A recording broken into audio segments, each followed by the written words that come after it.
এখন যদি এসে কেউ বলে যে গোপালগঞ্জে যে সমস্ত ঘটনা ঘটছে, তারপরে কি আপনি বলবেন নির্বাচনের অনুকূল পরিবেশ আছে? আপনি কি বলবেন? না, নাই। এই যে জবাবটা আপনার কাছ থেকে না নাই পাওয়া, এটাই ছিল মূল উদ্দেশ্য। আচ্ছা, নির্বাচনের পরিবেশ এখন নাই। দেখেন না গোপালগঞ্জে কি হচ্ছে। আমি যখন ইলেকশন দিব তখন কি আমার গোপালগঞ্জে ইলেকশন দিতে হবে না? ওখানেও তো ইলেকশন দিব। ওখানে এনসিপির মতো এরকম একটা মহান দল কোনো প্রার্থী দিতে পারবে না। এটা কি হইলো? যা কিছু ঘটেছে এটা কোনোটাই অপ্রত্যাশিত ছিল না। আচ্ছা, এনসিপি তাদের মার্চ টু গোপালগঞ্জ নামে যে এটা করেছিল, এটা তারা খুব ইন্টেনশনালি করেছিল। তারা এই তারিখে ঠিক মানে আন্দোলন, জুলাই আন্দোলনের যে আজকের দিনটা তো খুব গুরুত্বপূর্ণ। আজকের এই দিনে তারা ওখানে যেতে চেয়েছে ইচ্ছা করেই, যে একটা গন্ডগোল বাঁধক। এটা মানতে হবে আপনাকে যে ঢাকা শহরের পরিস্থিতি আর গোপালগঞ্জের পরিস্থিতি এক না।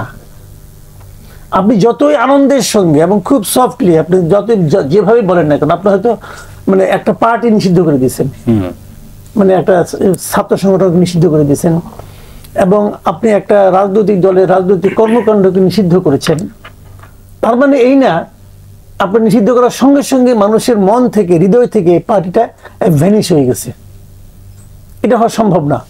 সম্ভব না এই কারণে, যখন একটা স্বৈরাচারী সরকার এই ধরনের ঘোষণা দেয়, সেটাও মানুষ ভয়েও ভ্যানিশ করে না। জামাতকে তো আওয়ামী লীগ নিষিদ্ধ করেছিল, জামাত কি ভ্যানিশ হয়ে গেছিল মানুষের হৃদয় থেকে? হয়নি কিন্তু। তো এটাও সেরকম হবে না। এবং এই পার্টিটার যে মূল নেতা, পার্টিটার মানে গঠনের পর থেকে আমি বলবো, সেই সমস্ত নেতৃত্ব কিন্তু গোপালগঞ্জ জেলা থেকে। গোপালগঞ্জ জেলার মানুষের হৃদয় আপনি বলতে চাচ্ছেন সবাই এখন আওয়ামী বিরোধী হয়ে গেছে। ওখানে এই এনসিপির যে লোকগুলো বিভিন্ন মিটিংয়ে যায়, যে ঠিক আছে আমি মানলাম যে গত 17 বছর শেখ হাসিনা এই দেশে একটা স্বৈরাচারী শাসন কায়েম করেছিল, তারা আপনি সমালোচনা করেন, কিন্তু তারা যেভাবে অযাচিতভাবে বঙ্গবন্ধুর সমালোচনা করেন, জাতির জনক বঙ্গবন্ধুর সমালোচনা করেন, যেভাবে অপ্রয়োজনীয়, এটা প্রাসঙ্গিক না তবুও করছেন। তো এটা যখন ওইটা উনি গোপালগঞ্জে দাঁড়িয়ে করতে চাইবেন, আচ্ছা, আর গোপালগঞ্জের মানুষ তাদের ফুলের মালা দিয়ে অভ্যর্থনা জানাবে, ভাই এটা বাস্তবতা না।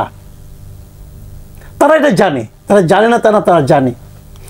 তারা জেনে শুনে করছে, কারণ এটা কেওয়াজ বাজানোর মূল লক্ষ্য। এবং তারা যে কারণে গিয়েছে তাদের উদ্দেশ্যটা তো ফুলফিল হয়েছে। মারামারি হয়েছে, গোলাগুলি হয়েছে, 3-4 জন দেখলাম আহত হয়েছে, গুলি খাইছে। ওখানকার পরিস্থিতি আরো উত্তপ্ত হয়েছে। ওখানে 144 যারা জারি হয়েছে তো। তো এগুলি কোনটাকে আপনি স্বাভাবিক বলবেন? স্বাভাবিক না। এখন যদি এসে কেউ বলে যে গোপালগঞ্জে যে সমস্ত ঘটনা ঘটছে, তারপরে কি আপনি বলবেন নির্বাচনের অনুকূল পরিবেশ আছে? আপনি কি বলবেন? না, নাই। এই যে জবাবটা আপনার কাছ থেকে না নাই পাওয়া, এটাই ছিল মূল উদ্দেশ্য। আচ্ছা, নির্বাচনের পরিবেশ এখন নাই। দেখেন না গোপালগঞ্জে কি হচ্ছে। আমি যখন ইলেকশন দিব তখন কি আমার গোপালগঞ্জে ইলেকশন দিতে হবে না? ওখানেও তো ইলেকশন দিব। ওখানে এনসিপির মতো এরকম একটা মহান দল কোনো প্রার্থী দিতে পারবে না। এটা কি হইলো? হইলো না তো। অতএব বলে না যে লেভেল প্লেইং ফিল্ড নাই, অন্তত গোপালগঞ্জ তো নাই। তো এটা তো একটা এক্সকিউজ হিসেবে অসাধারণ, এবং এইটাই ক্রিয়েট করা ছিল উদ্দেশ্য বলে আমি মনে করি। আপনি বলতেছেন সাজানো? সাজানো বলছি না তো, তাহলে এটা হলো কি আপনার প্রি প্ল্যান্ড। সাজানো কি, এটা আর কি জিনিস, মানে তারা জানতো এই ঘটনাগুলো ঘটবে, মানে মানে যে ঘটনাগুলো ঘটেছে এটা এনসিপি ঘটায় নাই, কিন্তু পরিকল্পিত বলছেন। আমি বলছি যে এটা সম্পূর্ণভাবে পরিকল্পিত, এইভাবে যে উস্কানি দেওয়া হয়েছে, মানে ওখানে যাওয়াটাই উস্কানি। কিন্তু এই মুহূর্তে ওখানে যাওয়ার মতো বাস্তবতা তাদের ছিল না। যাওয়ার আগে তারা যে সমস্ত কথা কাহিনী বিভিন্ন জেলায় করেছে, বিভিন্ন জায়গায় বলেছে, তারা তো ওখানে যে এটাই বলবে। তো এই বলাটা স্বাভাবিকভাবে আমি মনে করি যে তারপরে যদি রাষ্ট্র, যদি সরকার যদি আগের থেকে পূর্ব পরিকল্পনা করে ওখানে ওরকম এনভায়রনমেন্ট ক্রিয়েট করার চেষ্টা করতো, তারা তো তাও করেনি।